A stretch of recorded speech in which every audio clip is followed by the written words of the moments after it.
Dae-hyun felt the silence of the cafe more than he heard it. It was a different kind of quiet from the one he was accustomed to, a soft, clinking silence of ceramic on saucer, of whispered conversations, and the gentle hiss of the espresso machine. His silence was one of weighty decisions, of unspoken threats that hung heavy in airless rooms. Here, the air was filled with the scent of roasted coffee and cinnamon, a smell so aggressively normal it felt like an accusation. He checked his watch, a sterile, silver timepiece that measured his life in precise, profitable increments. 7:15. She was 15 minutes late. In his world, 15 minutes was an eternity, a window for betrayal, an opportunity for an enemy to strike. Here, it was likely just traffic. The thought was so foreign, so mundane, that it almost made him laugh. He had agreed to this absurdity for one reason: his uncle, a man whose quiet disappointment was more cutting than any blade. His uncle saw the corrosive loneliness that had settled deep in Dae-hyun's bones and, in his old-world wisdom, prescribed the only cure he knew: a good woman. The date had been arranged through a mutual acquaintance, a sanitized transaction of phone numbers, and a neutral meeting place. A blind date. The term itself felt ridiculous. Dae-hyun saw everything, always. He was never blind. He ran a hand over his perfectly tailored suit jacket, the fabric smooth and dark, an armor against a world he held at arm's length. He was ready to leave. Another 5 minutes, and he would consider his obligation fulfilled. He would call his uncle, report the failure, and return to the predictable solitude of his life, a life where every variable was controlled, every outcome calculated.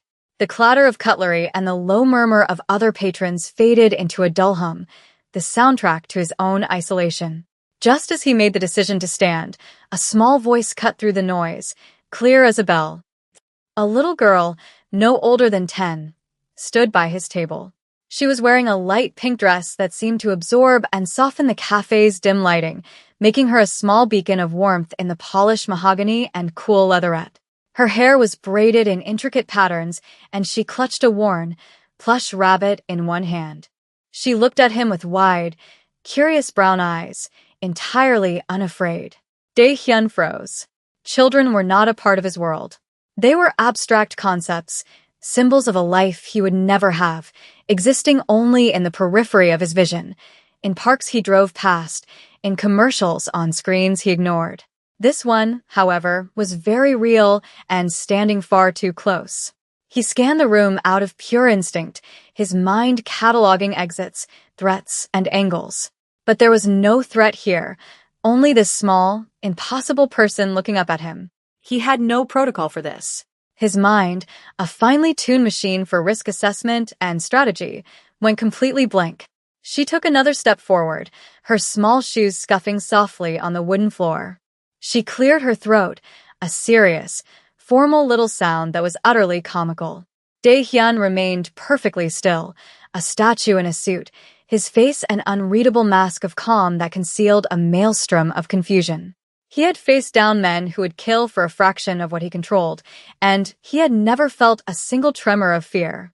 Yet, the direct, guileless gaze of his child made the back of his neck prickle with an unfamiliar anxiety. She was a variable he could never have anticipated, a piece that didn't belong on his carefully arranged chessboard. Then she spoke, her voice soft but certain, delivering a line that would forever divide his life into a before and an after. "My mommy's sorry she's late." The words hung in the air between them. Dae-hyun stared at her, his mind struggling to process the statement. He replayed the sentence, dissecting it for hidden meanings, for traps, for deceit. But there was none. It was the simple, unvarnished truth, delivered with the absolute sincerity only a child possesses. He looked around again, expecting to see a woman, her mother, gesturing from across the room, using her daughter as a charming little envoy. But there was no one, just the girl, the pink dress, and the plush rabbit. She seemed to take his silence as an invitation, pulling out the chair opposite him and clambering onto it. Her feet, clad in shiny black shoes, dangled a good foot from the floor. She placed her rabbit on the table, propping it up against the sugar dispenser with great care. "His name is Jedediah," she announced, patting the rabbit's head. He's very old. Dae-hyun could only nod, a short, jerky movement. His throat felt dry. He was supposed to be meeting a woman named Ilera. This tiny person was apparently the advanced team. She had to help a man who fell off a ladder. The girl continued, her narrative flowing with an easy confidence he found both baffling and mesmerizing.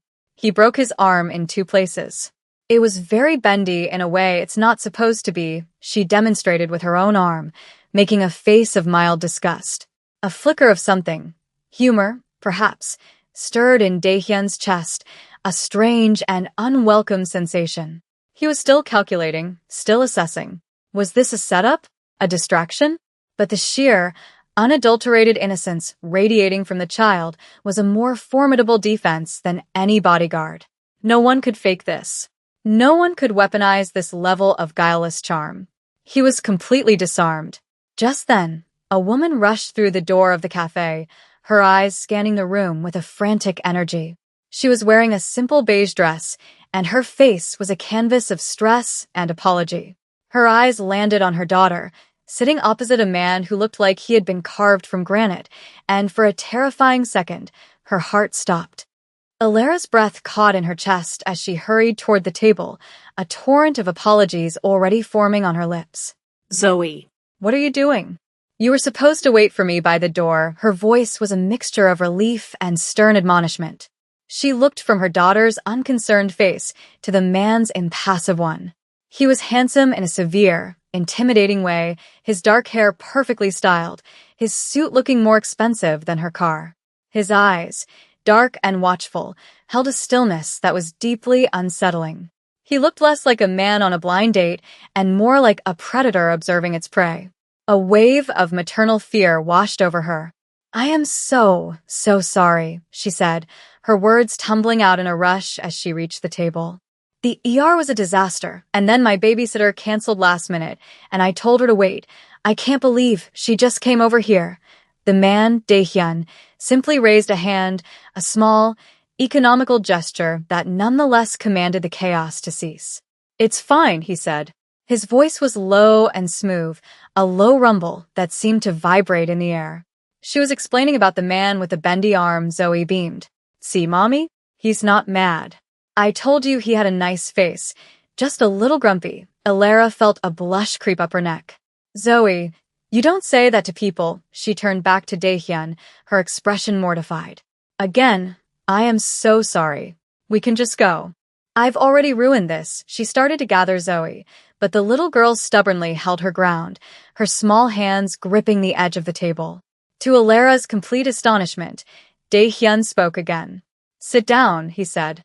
It wasn't a command, not exactly, but it held a quiet authority that made her pause. Your daughter has already ordered for her rabbit. It would be rude to leave. He gestured toward Jedediah, who was still propped against the sugar, and for the first time, Ilera saw the corner of his mouth twitch, the barest hint of a smile.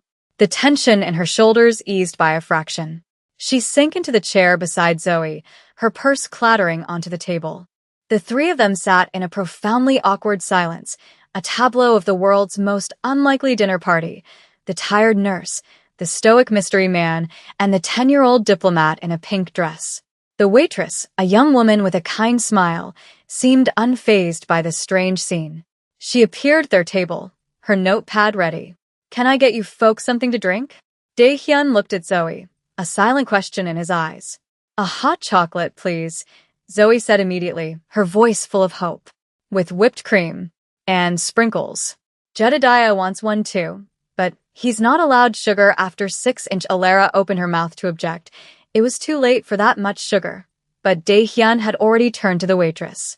2 hot chocolates, one with whipped cream and sprinkles, and a black coffee. He looked at Ilera. And for you? Flustered, she just nodded toward his coffee. The same is fine. As the waitress left, Dae-hyun leaned back in his chair, his posture relaxing almost imperceptibly. He was watching her, but his gaze was no longer just assessing a threat. It was curious. You're a nurse? He asked. She nodded, feeling a familiar exhaustion settle over her. Emergency room. It's chaotic. I can imagine, he said, and she had the distinct impression that he truly could, though likely for very different reasons. The conversation haltingly moved forward, prodded along by Zoe's innocent and often brutally direct questions. "Why are you so quiet?" she asked him, head cocked to the side. Dae-hyun seemed to consider the question with the gravity of a corporate negotiation. "I prefer to listen," he said finally. "You learn more that way," Zoe nodded sagely. "My teacher says that too. She says I should try it sometime." Alara couldn't help but smile, a real, genuine smile that reached her tired eyes. She saw Dae-hyun notice it, his gaze lingering for a moment before flicking away. The drinks arrived, and Zoe's face lit up at the sight of the mountain of whipped cream. As she meticulously spooned the foam into her mouth, a fragile peace settled over the table. Dae-hyun learned that Alara had moved here 3 years ago for the job, that she loved to garden but never had the time, and that Zoe was the undisputed center of her universe. In turn, Alara learned almost nothing about him, except that he answered a child's questions with a surprising and gentle honesty. When Zoe asked him what his favorite animal was, he replied, "A wolf," without hesitation, because they understand the strength of the pack. The evening wore on, a surreal bubble of time that felt disconnected from the rest of Dae-hyun's life. He watched as Alara gently wiped a smudge of chocolate from Zoe's cheek, her movements efficient yet tender. He saw the deep grooves of fatigue around her eyes, but also the fierce, unwavering light within them. There was a resilience in her, a strength that wasn't forged in violence or fear, but in love and sacrifice. It was a kind of power he had never encountered before, and he found it unnervingly compelling. He had spent his entire adult life building walls, fortifying his emotions against a world that saw vulnerability as a fatal weakness. Yet this woman and her child had, in the space of an hour, walked straight through his defenses without even realizing they were there. Zoe, now buzzing with sugar, was recounting the entire plot of a movie she had recently seen, complete with character voices and dramatic sound effects. Dae-hyun found himself listening, actually listening, a small, unfamiliar warmth spreading through his chest. He caught Alara's eye over Zoe's animated head, and she gave him a small, apologetic shrug, but her smile was soft and genuine. In that shared glance, a silent understanding passed between them, an acknowledgement of the beautiful, chaotic absurdity of the moment. When the bill came, he placed his card down before she could even reach for her purse. The date, if it could be called that, was over. They stood outside the cafe, the cool night air a sudden shock after the warmth inside. The silence between them was different now, less awkward, more uncertain. "Well?" Alara began, pulling Zoe's jacket a little tighter around her. "Thank you for the hot chocolate. And for not running away screaming." He almost smiled again. It was not what I expected. It was the truest thing he had said all night. As they turned to leave, Zoe suddenly broke free from her mother's hand. She ran back to Dae-hyun and, before he could react, wrapped her small arms around his leg in a fierce hug. He froze, his entire body rigid with shock. "Bye, Mr. Grumpy Face," she said, her voice muffled against the fabric of his trousers. "You're not so grumpy after all," and then she was gone, skipping back to her mother's side. Dae-hyun stood alone on the pavement, the phantom warmth of the hug still clinging to his leg. Mr. Grumpy Face. He should have been insulted. Instead, he felt seen. In the days that followed, the memory of the evening at the cafe played on a loop in Dae-hyun's mind. The sterile white of his apartment felt colder. The silence of his car felt emptier. His life, once a model of disciplined order, now seemed stark and colorless. The world of spreadsheets, clandestine meetings, and veiled threats felt like a foreign country. He found himself thinking about the smudge of chocolate on Zoe's cheek, the weary kindness in Alara's eyes, the ridiculous gravity with which Zoe had introduced her stuffed rabbit. These were useless, sentimental details, the kind of emotional clutter he had long ago purged from his life. Yet they persisted, refusing to be dismissed. One afternoon, he was driving back from a meeting on the other side of town and took a detour, a conscious deviation from his rigidly mapped-out route. He told himself it was to avoid traffic, but he knew it was a lie. He found himself parked across the street from the city hospital, its sprawling brick facade both imposing and mundane. He watched as nurses and scrubs came and went, their faces etched with the fatigue he now recognized. He wondered if Alara was in there, moving through the chaos with that quiet, determined strength. He sat there for 20 minutes, the engine of his luxury car humming softly, a silent, solitary observer. He was a man who existed in the shadows, and they were people who lived so vividly in the light. The gulf between their worlds seemed impossibly wide. He was about to pull away, to dismiss the entire impulse as a moment of weakness, when his phone buzzed. It was a text from an unknown number. He opened it, his professional paranoia kicking in for a moment before he read the words. "Hi, it's Alara. From the cafe. I got your number from our mutual friend. Just wanted to say thanks again for being so kind to Zoe." She's still talking about Mr. Grumpy Face. His thumb hovered over the screen. His instinct was to ignore it, to cut the connection, to retreat back to the safety of his isolation. It was the smart move. The safe move. But then he thought of Zoe's unabashed hug and the genuine smile that had briefly transformed Alara's tired face. He typed a reply, his words as spare and controlled as always. "You're welcome. She is a memorable child." He hit send before he could change his mind, the simple act feeling more reckless than any business deal he had ever made. That single text exchange cracked open a door he thought was permanently sealed. Their communication continued, sporadic at first, then settling into a gentle, daily rhythm. They were simple messages, small windows into each other's lives. She would tell him about a funny thing a patient had said, or a triumph in her small container garden on her apartment balcony. He learned that Zoe had won second place in her school's spelling bee, misspelling the word conscientious. Dae-hyun found himself smiling at his phone, a sight so unusual it would have sent his subordinates into a panic. In return, he offered carefully curated pieces of his own life. He spoke of his uncle's persistent gardening advice, of a book he was reading on ancient military strategy. He never mentioned his real work, the true source of the wealth and power that surrounded him. It was a dark, complicated truth he couldn't imagine laying at her feet. He was building a fragile bridge to her world, and he feared his own reality would be too heavy, causing the entire structure to collapse. One Saturday, he found himself drawn to a park near her neighborhood. He had no reason to be there. It was miles from his own sterile, high-rise district. He parked under the shade of a large oak tree and simply watched. And then he saw them. Alara was pushing Zoe on a swing, her face relaxed and happy. Zoe was leaning her head back, laughing as she soared toward the sky, her pink dress from the cafe replaced by jeans and a bright yellow t-shirt. The scene was painfully idyllic, a perfect slice of the normal life he had always viewed from a distance. A profound, aching loneliness washed over him, sharper and more potent than ever before. It was one thing to be alone in his own world. It was another to see the world he was missing laid out before him like a feast he could never taste. He could just drive away. It would be the sensible thing to do. Stay in his lane, protect them from the darkness that clung to him like a second skin. But he didn't. He watched as Zoe jumped off the swing and ran toward an ice cream truck that had just jingled its way to the curb.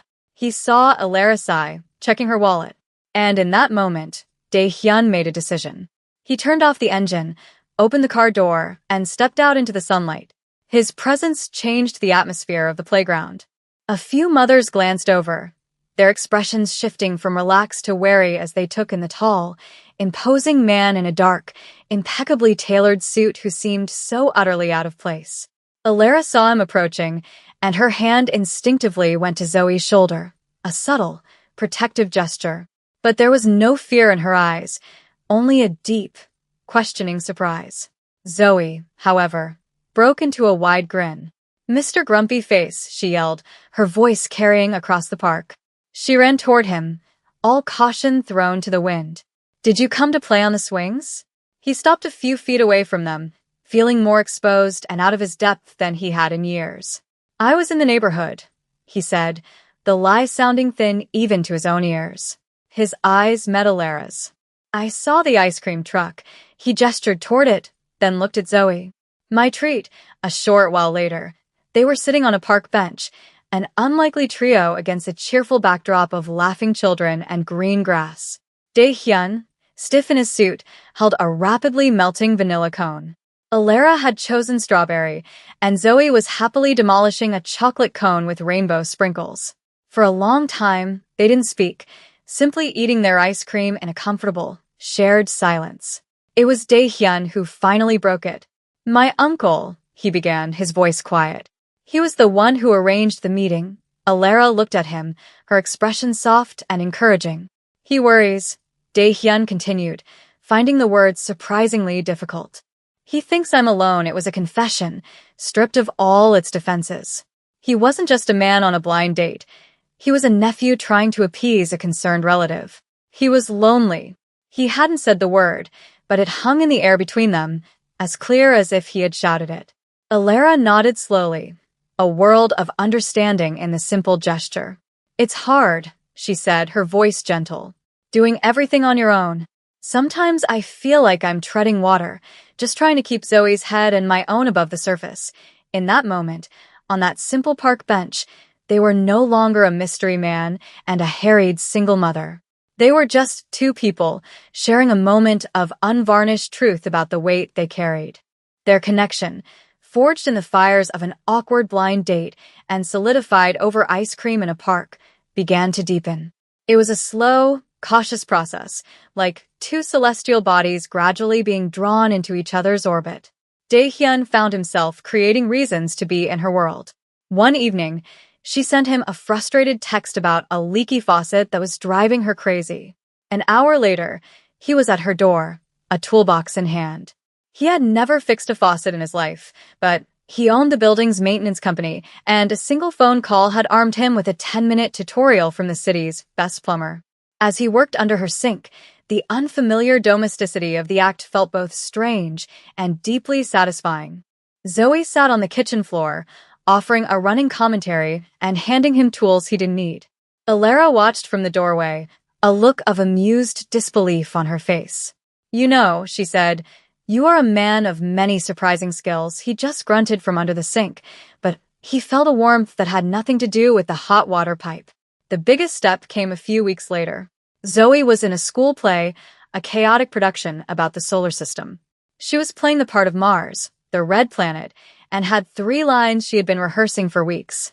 "You should come," Alara had said, the invitation so casual it felt momentous.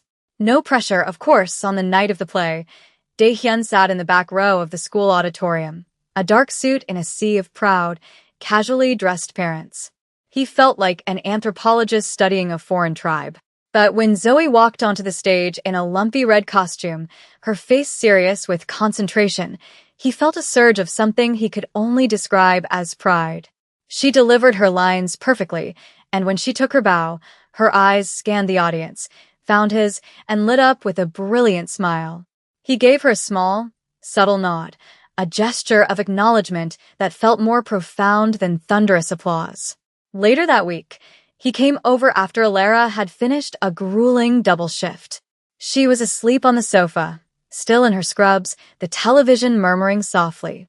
Zoe was already in bed. He stood in the quiet of her small, warm apartment, a space so different from his own minimalist penthouse. It was filled with life, drawings taped to the fridge, a stack of library books on the coffee table, a pair of Zoe's shoes kicked off by the door. Without a sound, he went into the kitchen, opened the fridge, and began to cook. He made a simple soup, the quiet chopping of vegetables a meditative rhythm. The aroma filled the small apartment, and eventually, Alara stirred, blinking awake. She saw him standing at her stove, and her eyes filled with a sleepy, confused gratitude. "You don't have to do this, Dae-hyun," she whispered, her voice thick. Dae-hyun turned, a ladle in his hand, his expression uncharacteristically gentle. "I know," he said. And in those 2 words, the truth of his transformation was laid bare. This was not an obligation or a transaction. It was a choice. He was choosing this. He was choosing them. A year can change everything. It can thaw a frozen heart. It can build a home where there was once only a shelter, and it can weave 3 disparate lives into a single, resilient tapestry. On a bright Sunday afternoon, Dae-hyun sat at a stone chess table in the same park where he had once watched them from afar. The sun warmed his back, and a gentle breeze rustled the leaves of the oak trees overhead. Across from him, Zoe, now 11, stared at the chessboard with fierce concentration, her chin propped in her hands. She was wearing a blue dress this time, and her brow was furrowed in thought. "You told me the horsey knight could only move in an L shape," she said, pointing a small finger at one of his pieces. "That looks like a sneaky L." Dae-hyun felt the corner of his mouth lift into a familiar, easy smile. "It's still an L, just a different direction. You have to see the whole board, not just the one piece in front of you." Alara watched them from a nearby bench, a novel resting unread in her lap. She looked rested. The deep lines of fatigue around her eyes softened into faint traces of past struggles.